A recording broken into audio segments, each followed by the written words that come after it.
Hello, everyone. We are here today with Sharon. I want to welcome the audience. I want to also advise you that this is a very sensitive topic, so do take that in heart. Today, I have the honor of sitting down with Sharon, and it's a courageous woman who has agreed to share parts of her journey with us. This conversation is not about her story, but awareness, healing, and hope. Thank you for being here and trusting us with your voice, Sharon. Before we talk about your journey, can you tell us about a little bit about yourself and what brings you joy or what you enjoy doing now? Thank you so much, Coach Jen, for having me here. Thank you for creating this space for people like me who are going through a healing journey to be able to share our stories and to inspire other people also who are on the same journey. So, my name is Sharon Kamukama. I'm a survivor of human trafficking.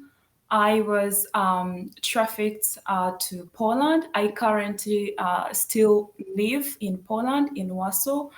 I'm a financial specialist. I work with a financial bank, but what brings me joy right now is not my day job, but it's helping other survivors. It's inspiring other women who are on a healing journey, who have gone through traumatic experiences. It's sharing my story. When I share my story, I know that someone feels lifted up, someone feels seen, and also it encourages someone to also pick up themselves and also move towards that journey of also healing themselves. So this is what excites me. This is what brings me joy. I love reading. I also love writing. I'm currently writing my first book. I'm a coach. I love helping people. I love walking on this journey with other people and sharing everything that I have learned, sharing my experiences with other people. Awesome. That's such a beautiful introduction. And I absolutely love it. Um, so in your own words, what would you like people to know about your journey through trafficking?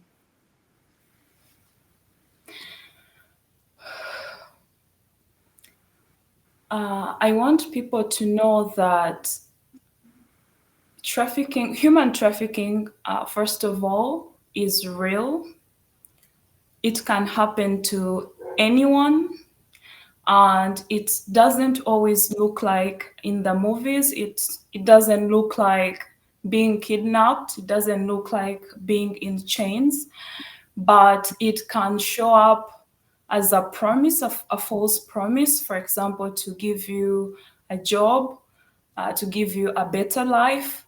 It can show up as trust, so people that you actually know and trust. Even it can show up as love.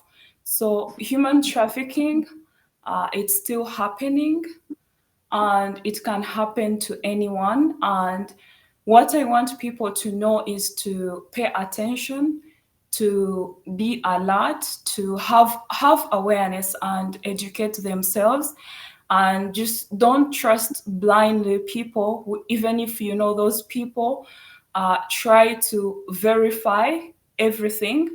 And also I want people to know that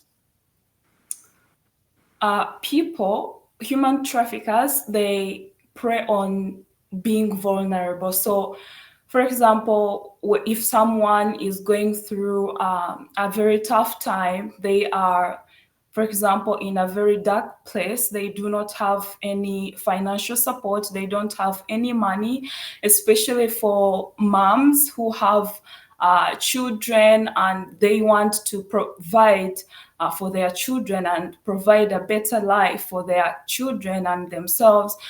And when they find themselves in a place where they are desperate, that's when the human traffickers tap into that part of emotion, and they know that this person is really desperate and they will do anything to provide for their children, to provide for themselves. So they target people who are very vulnerable. So this is what I want the public to know. And for the survivors, I want them to know that, first of all, you are not alone in your pain. And there is always a way to get out. And there will be help, but you need to shift your mindset. You need to make a decision. And when I say you need to make a decision, sometimes you actually don't know the how. Like in my situation, I didn't even know the how, but I first made a decision. I told myself, this is not what I want, this is not what I expected, this is not what I signed up for. I do not want to be in this place, I want to be in a better place. And I made that decision, and with making that decision and that shift in mindset, I actually God um, opened my mind, and I remembered, okay, something that I remembered actually that at the embassy I was given a card, and on this card it had contacts that, for example, because at the embassy they knew it was my first time to be in Europe and in Poland, and I didn't have family here. They asked all those questions. I didn't have family, I didn't have friends, I didn't know anyone. So they gave me this card, I had it in my passport. And when I arrived at the warehouse where I was human trafficked, I did not remember about this. But I started asking questions. I said, God, show me a way. And I kept asking, God, show me a way. I want to get out. Show me a way. How do I get out? When I asked that question, I just told myself, you know what, I don't know how I will make a decision. And in that moment, that's when I remembered, okay, I was given this card, let me check it. I checked it, and it's when I saw a number. They were like three or four numbers, but I saw the one in Poland. It was probably easier for me, so I called that number. It was a foundation. This foundation is called La Strada Foundation Poland. I called them, and that's how I was able to get out, and they offered me the help. But if I had not asked the question, if I had not made a decision, I would have stayed stuck in that place. And I don't know if I would still be alive today. I don't know if I would have made it. And I don't know if I would be talking to you actually. So knowing that I wasn't actually alone, and I don't know even where that mindset came, but I just had that thought, you are not alone in your pain. I knew I had God, and I knew the moment I lean on God and I trust Him, He's going to show me a way out. And each time I took a step, I saw him unfolding something. It was one step at a time. I saw him leading me, talk to this person, connect with this person, do this, go here, do this. And that's how my life has been able to be transformed. And that's how I'm able to be this woman that you see today. I'm so glad you got out. I'm so glad you didn't give up. And I'm so glad you realized that you are not alone. Sometimes when you're in those dark places, in those dark times, it can feel like you are alone. And so when you said that, and another thing you said that kind of shift my mindset, you like, I'm a survivor, not a victim. I'm a survivor. And that's how we Yes. look at things when we go through situations. It's like, I'm not the victim. I'm a survivor. And I think that is so Yes. powerful. I think it's powerful that you shared your story. And it's going to help somebody. I know that. And my question is, during those difficult times, what helped you? And I think you might have answered this, but I'm just going to say it anyway. During those difficult times, what helped you hold on and keep going? What helps me to hold on and to keep going is God. Yeah. Take your time.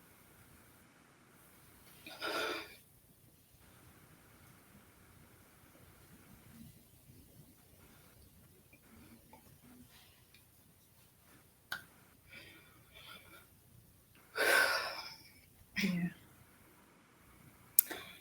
When I was growing up,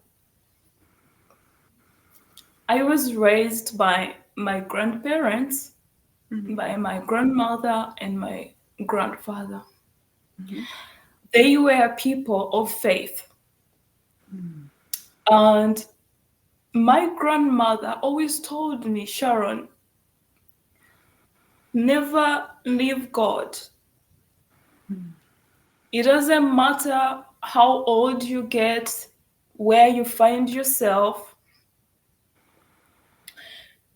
which situation you are in, cling on to God. She used that word. I will never forget that word. I Mm-hmm. have never forgotten that word. Mm-hmm. There is a scripture she used to quote. I think it's in Deuteronomy, and she used to say, I can't remember exactly the word, but the phrasing, but I know this verse is in Deuteronomy. She used to tell me always, Sharon, cling on to God, never let Him go. Mm-hmm. In that moment, when I found myself human trafficked, I had left my son back home in Uganda to come here and build a better life for myself and support my son. Of course, I was promised you will get a better life, we'll pay you very well. Everything looked good on paper, it was very attractive. But I reached at the warehouse and I quickly learned and found out that it's about forced labor, it's about being exploited. And Mm-hmm. I started to ask myself, what am I going to do? And I remembered my grandmother's words. Cling on to God, never let Him go. And I can tell you, even right now in my life, in every situation, when I don't know what to do, when I have sometimes I try to do things in my own human way, the things I think that they are smart, but it turns out that my way is not always smart. The things that always are successful are actually the things that God Himself orchestrates and directs me to do.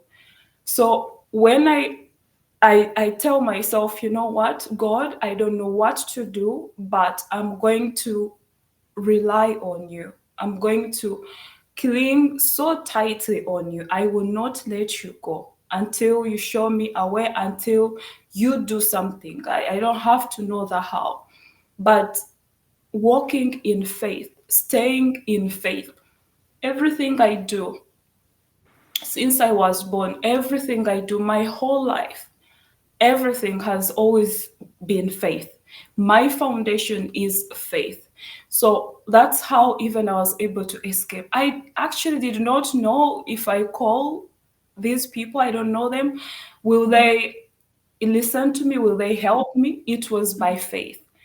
I just said, you know what? I feel this, and I always listen to my inner voice. So I know that is God for me. That is the guidance from the Holy Spirit. So I always listen. And when something feels right, when I know that it didn't come from my mind, my own ways, my own understanding, I know that it came from somewhere. And that's somewhere I always know that is God. I always take action. And this is the thing. I move. I have learned that each time I move without questioning it, without knowing the how, each time I move, God moves with me. God acts on my behalf. God even um, makes everything possible. Connections, resources are available when I move.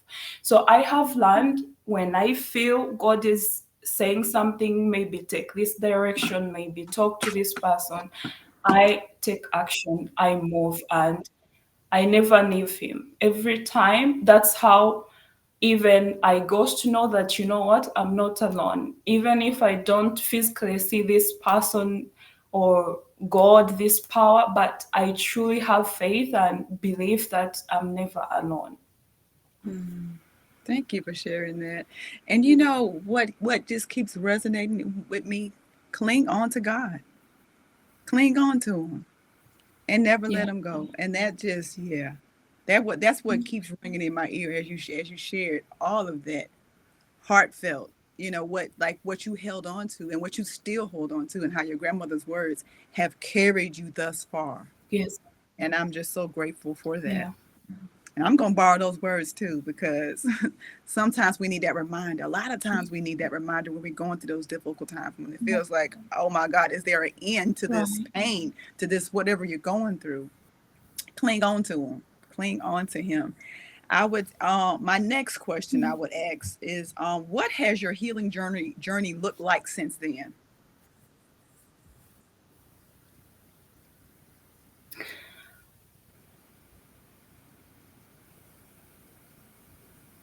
My healing journey has not been linear, uh, but I know that it takes courage, first of all, to go on this healing journey or to be on this healing journey. It takes um, support.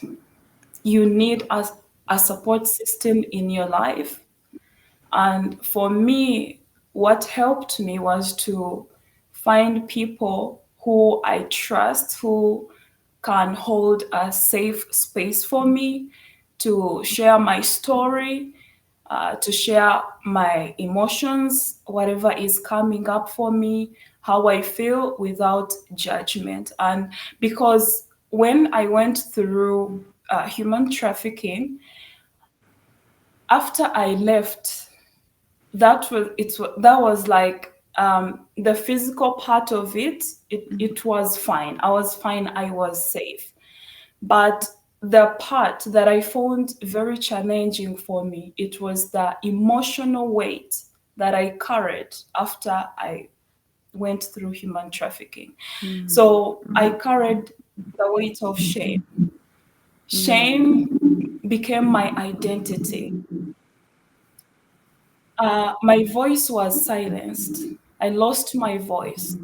mm, I found myself very disconnected. I even disconnected not only from people but also from my body. I all the time I was just operating from my head, not never in my body. I was never present truly in my body. I was always in my head, and that actually gave me more anxiety. mhm, I always had fear, mhm, and because of that fear, it kept me stuck because one, actually, I also lost my sense of self-worth. So I started to believe that I'm a failure. What kind of a mother leaves their child behind, comes here, and now if nothing is working out, this is just exploitation, then I have to be rescued and go to a shelter, and I have no job. So to me, I started to believe that I'm a failure, which led me to start hiding. So mm, I started hiding. I just felt like I'm not good enough. I'm not worthy to even show up. I'm not worthy to share my opinion, to speak up. And I just wanted to stay hidden, to stay invisible. Each time I wanted to show up, something told me, you know what, you're not good enough to show up. And if you show up, people are going to judge you. So maybe it is safe for you to stay hidden. But the more I kept myself hidden, the more I was not achieving my dreams. So I was mm, not taking action, I was procrastinating, I was having a lot of excuses. I even started when I started my personal growth and development journey, I was reading a lot. I was taking courses. I was uh, joining webinars, and I was just telling myself, you know what, just collect more knowledge, Mm, uh, practice, read a lot, research this, listen to this video, watch this, do this, and until you get ready, then you can show up.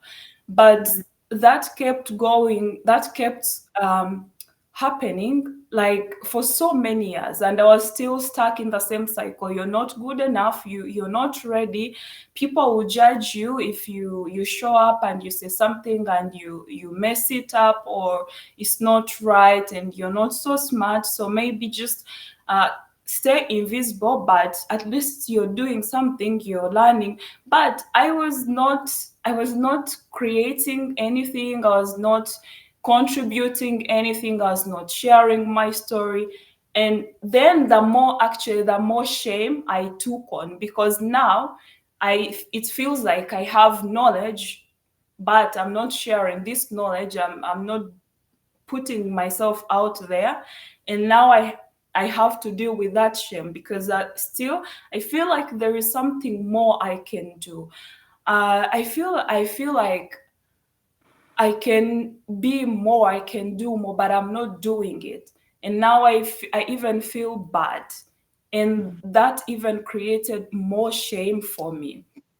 mm, And the way I the way I got out of this cycle was actually to, once I found the community that supports me, I began slowly, step by step, maybe in small steps, sharing a part of my story that I'm comfortable with. If I'm struggling with some emotion, I shared that. And I saw people holding space for me, very mm, compassionate, mm, and doing life with me and walking with me on that journey. And slowly by slowly, I started to get more confident. I started to believe that, you know what, it's okay. I shared my story here and I got support. People held space for me. Nothing really happened. And that's how I started healing. And the more I started to shine light on the things that had happened to me, especially the traumatic part of my experience, the more I shined light, the more I shared something, the more that part was being healed, because I realized that I was healing in layers. So I mm, could share something or shine light on something, and then this layer will be peeled off, and I will find healing, but there are still some other things that I had to deal with.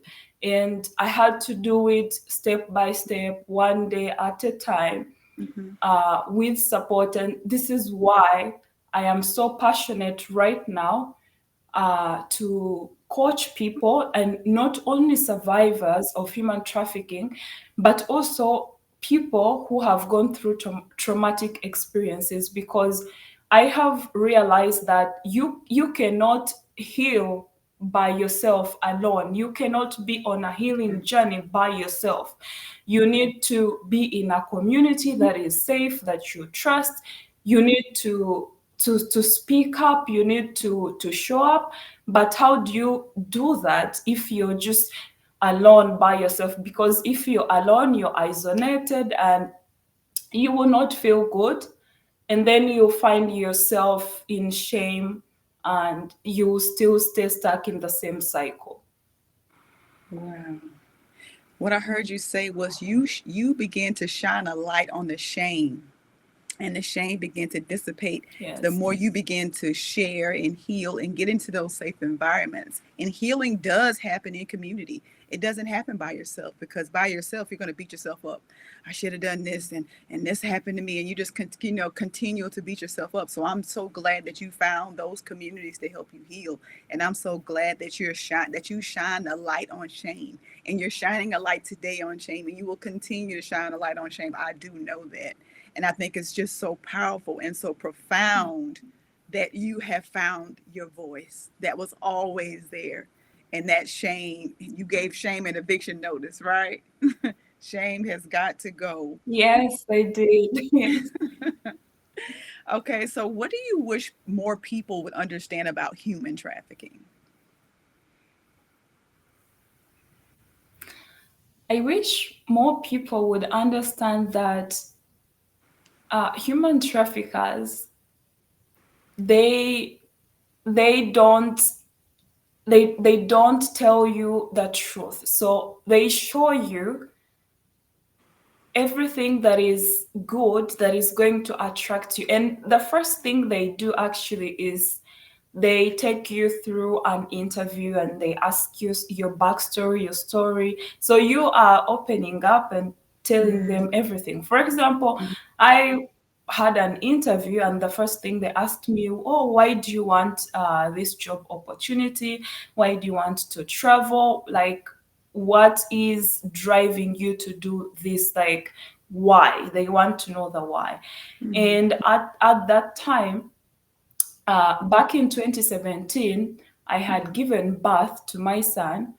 And at 3 months old, the father of my son decided to abandon me and my baby. mm, I gave birth through a C-section, and it was very uh, horrible. Like, I almost lost my life. So mm, after giving birth, I was running a business. I had a boutique. I was very financially independent, mhm, but I had a small baby and I had just gone through a C-section. I needed to recover and also take care of my baby. mhm, So first, I thought, okay, let me find a friend to run my business for me, but it was not working out. And I decided, because I was just losing money, they would make money, but I would never see it. So I decided, mhm, you know what, maybe it's better to uh, pause a little bit, close the shop, and be home and heal, focus on healing and take care of my son. Then I will come back later on to the business. And after I made that decision, first of all, because I had trust in my partner at the time. mhm, He took care of me before. I didn't have any reason to doubt him, so I was confident that he would take care of me and my son. And when I get better, I'll go back to my business. But it didn't happen that way. It mhm, ended up taking a different direction, and I, after it happened, I thought, okay, so now what am I going to do? I've been out of business.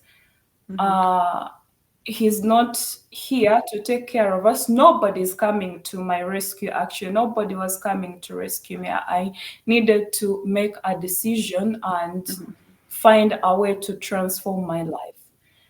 And because I was already in that dark place, like where you're desperate, because for me, I was like, I just want to transform my life. I want to provide for my son, so I will take any opportunity that comes. I will take it.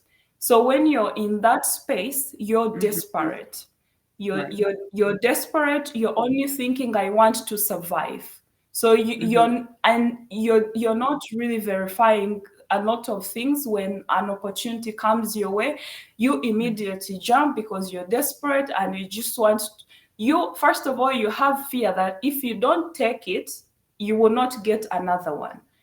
mhm, And that's how they got me, because they were actually rushing. They told me this is it's only a limited offer and it will be open for like a very short time, like for 2 weeks. It's just open for 2 weeks. Already 1 week was gone by the time I got this information that there is a job opportunity in Poland, which came through a friend of mine. And that friend of mine was a mutual friend to the people who were recruiting and helping people to go to Poland.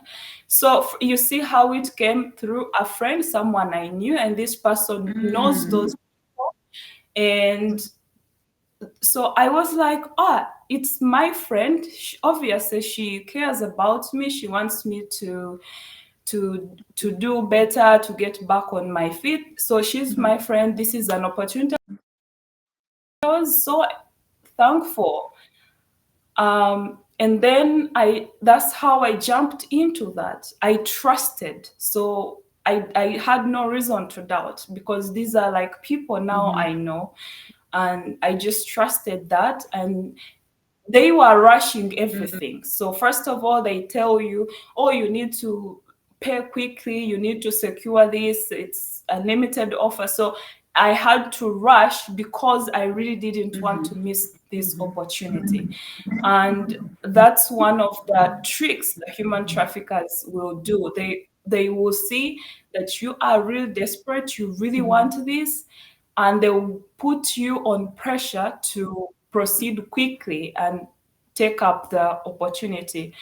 And that's what I want people to know. Don't rush, pay attention, and usually you feel when something is not right, when it's off, you feel Mhm. something. Because I felt actually like I saw how everything was Mhm. being rushed. I felt like at some point, like something is not Mhm. aligned, something is not right. But because I was in that place, no, I really want this opportunity. I don't want to miss it, and I already trust these people. I just went through with Mhm. it. So I just want people to stay alert. And I think that this topic of human trafficking, it's really not addressed a lot. Right. It's not being talked about very Right. often. But I would love to see people talking about this topic in communities, in their gatherings, social gatherings, in their family gatherings or celebration. Like just raise awareness, talk about the signs, the red flags, the dangers, and just to be aware because it can really happen to Mhm. anyone. And it can happen to anyone. I have seen young children, really Mhm. young children, who have been human Mhm. trafficked, who are on streets begging. Very young children. I've seen those. I've seen men being trafficked. I've seen disabled people, and of course women is the, like I will say, women is the high, almost the highest, because even in my case they were not recruiting any man, they wanted specifically women, Mhm. and they said they want ages between 18 and 35. So if you're between that age, only women or girls, that's usually they target, because those people are very agreeable, and they know they can threaten them and they can actually stay. I always get asked, like, okay, when you found out that you were human trafficked, why did you not leave? I always get Mhm. asked that question. So uh, I want to say that even when, from the moment you find out, you feel trapped, you are in fear, you're being threatened, and that's how they Mhm. get you. And the human traffickers, they know how to create a trauma bond. So they create this trauma bond and they keep you in that loop. So it's you actually start to see yourself like they are even helping you, because that's, they try to brainwash me that, you know what, we are even helping you, you will not find another job in Europe, like this is the best, but you are working for free. You're not being paid. The contract said you work 8 hours, but you're working 12 to 14 hours, standing, no break. You don't have medical insurance in the contract. It was written that you have medical insurance. And the first thing the human traffickers did when I arrived, they took away my contract and my work permits, and they told me these are not valid, meaning they were just to get you the visa at the embassy, but they are not valid. We will treat you based on how we feel. And we will, if we want to pay you, we'll pay you if we are happy with you or if we feel like we want to. So you have no contract, but you are supposed to work. And also, they use intimidation. In my case, they told me they were connected to government to police officers. So if I say anything or talk to anyone, they will deport me. So already I had that fear in me, and I was being brainwashed. So I had fear, I cannot leave, I would be deported. And then I'm thinking that wait a minute, I came here to work and to provide for my son. I don't want to be deported. Actually, the money they even asked me to pay, I didn't have that money at that time because I was not working. So I had to sell everything I owned, like everything. So back home in my country, in Uganda, I sold everything I had. On top of that, I had to get loans from friends to top up and to be able to pay this money. So now here I have arrived, and the human trafficker is telling me you will be deported. So I'm thinking, oh, but I want to provide for my son. Then I have to pay back the money that those people gave me. I have nothing, so I don't want to be deported. So that's what they tried to use, because I said, okay, maybe because I'm afraid, and I didn't have any family, no relative here, no friends, nothing. So I was still in that mindset, like you, maybe like you have nowhere to go, so you cannot even think beyond that, because this is what they try to show you, that you have no way out. And that's how, for me, they kept me stuck. It was just using fear and Wow. threats. That is, thanks for sharing that, because the way, about the rushing, and they try to make it seem they want to get all the information from you so they can use it against you, and I'm like, wow, Yeah. manipulation and rushing and all those different things. Those are some good tips that could help somebody. Thank you for sharing that. In closing, I would say, how can the audience take action to support survivors or fight human trafficking?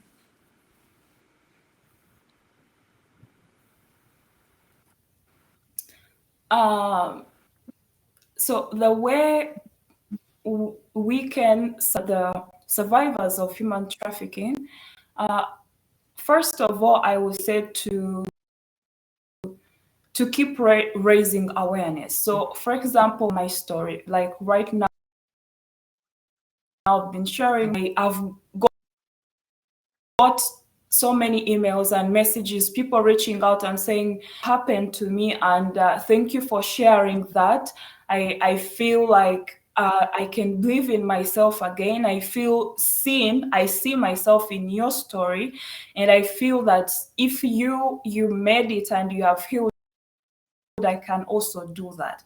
So, but when nobody is sharing or talking about it, you actually tend to think that you are alone, and that will keep you stuck. That mindset will actually keep you exactly where you are.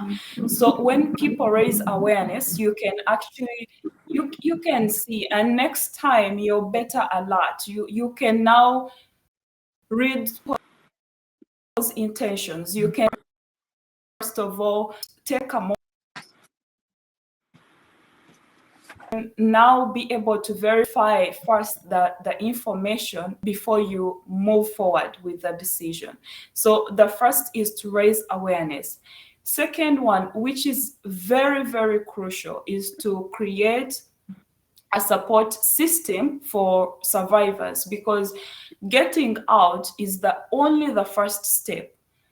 The difficult work, or where more support is needed, is after. So like after you've gotten out, you're being rescued.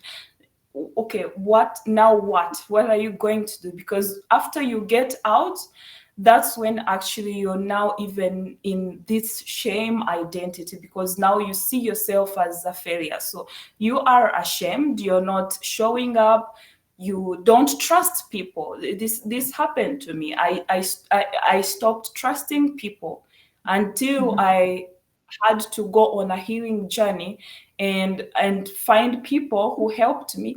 Then I began now to trust people. But then when you have not done the healing work through, for example, a community, or finding a coach, finding a mentor, I also found myself mentors, I found coaches, I found friends and family, even just to have that space to talk to someone, to share your story, also to allow your emotions to come up and to accept them. After I had gotten out, I had a tendency to suppress everything. I Mm-hmm. would never speak up. I would never allow my emotions to come up. So Mm-hmm. everything I felt, I suppressed it. I just like ignored it or pushed it away or suppressed it until it reached a time where it cannot be suppressed anymore. And then I would just be reacting. Um, I would just be reacting at everything. I started to get depressed because I was suppressing everything. I Mm-hmm. started to get anxious because I was not accepting my emotions. I was not holding space for them to come up, and for me to just like let them be there and Mm-hmm. have them and watch them without any judgment. And then once I feel complete, and let them go. But you don't even know how to do that when you do not have someone to guide you. Like for me, I could not do it by myself without having a community, without having people to talk to, without having someone to coach me. I would not have even that confidence right now to show up, because getting the knowledge and the tips and the techniques, it's great, it's one thing, but you need real people to work with you, to hold space with you, and to support you. Thank you. Thank you for sharing that. And thank you for sharing your voice with us today. Thank you for sharing your powerful testimony. Your courage is powerful.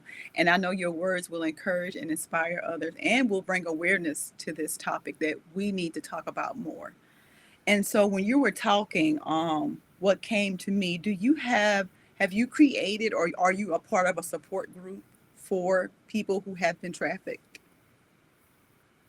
That's what came in my spirit for you. Just think about it. I just want to put that out there. I Um, Go ahead. Jennifer, you're breaking a little bit. Could you repeat the question? Okay, I wanted to know, have you created or are you a part of a support group, like community, as far as on Facebook or social media or any place like that?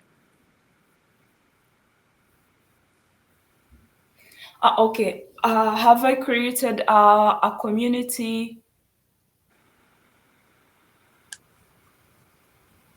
Have I created a community, like a support system, right? Because Hmm. you're breaking a little bit. Yes, yes, that's what I was saying. Yeah, yeah. Thank you for asking that. That's part of my vision right now. It's what I want to do next, to create. For now, I have a small group of women where we meet on Zoom like once a month. But Okay. I'm really having that plan, and it's my mission now. I want to create a space uh, to support women and survivors, and where people can actually come to share their story, to heal together, to support each other, to uplift each other, to empower each other. So I'm working on that, Okay. and I'm excited about that. Awesome. And I want to provide a resource for the audience who, if you know someone or you may be that person, it's a 1-800, it's a national human trafficking hotline, and that number is 1-888-373-7888 in the US. And I want to end on this note. This is not just a story of pain, but of strength and rising. Thank you for reminding us of power and resilience. Thank you so much, Coach Jen, for having me today. Thank you for creating this beautiful space where we've had this conversation, for allowing me to share my story, because I truly believe that sharing my story and having spaces like this, they are going to help so many people. You never know who is watching this, who is listening. You never know who wanted to hear this and to get encouraged and to get empowered. So I'm truly grateful for having me here today. It was an honor again, and thank you.